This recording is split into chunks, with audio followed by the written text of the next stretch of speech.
за Локомотив. Даскалов. Търси Минчев. Димо Кръстев на...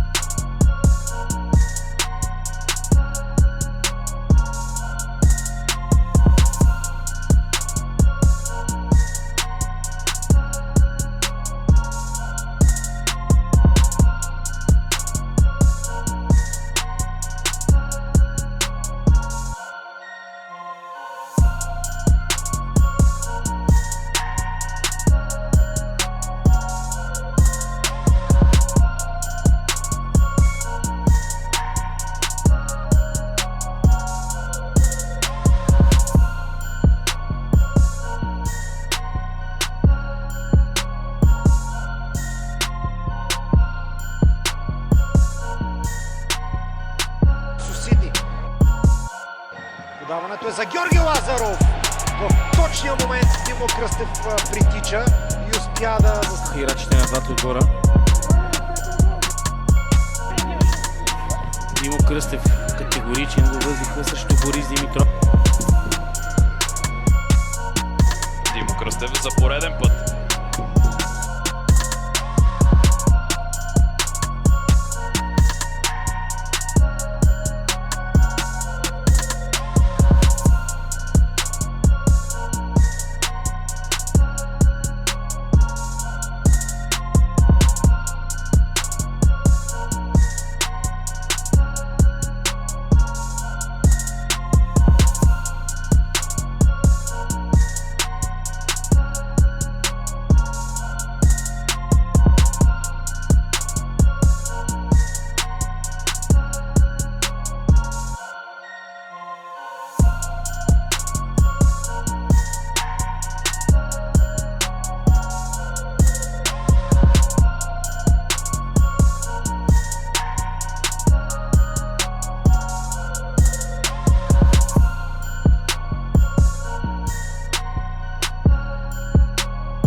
Станоев, Янков и Рапосо, който започва като популярен, след това и Луан, доста по-офанзивно настроен и сега Димо Кръстев с много добър пробив. Продължава Димо. Черно море и Локомотив Пловдив. Димо Кръстев отне топката и се понася напред, да беше повален. И тук ще има жълт картон за Патрик Луан. Той е капитан. Димо Кръстев успя да отнеме топката в наказателното поле. Подаване към Грънчов. Учи се Рик.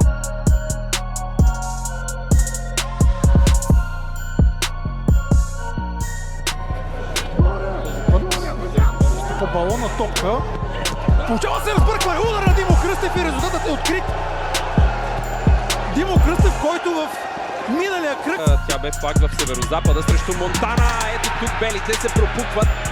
В 8-та минута на срещата Димо Кръстев е героя за Спартак. 1-0 за домакините.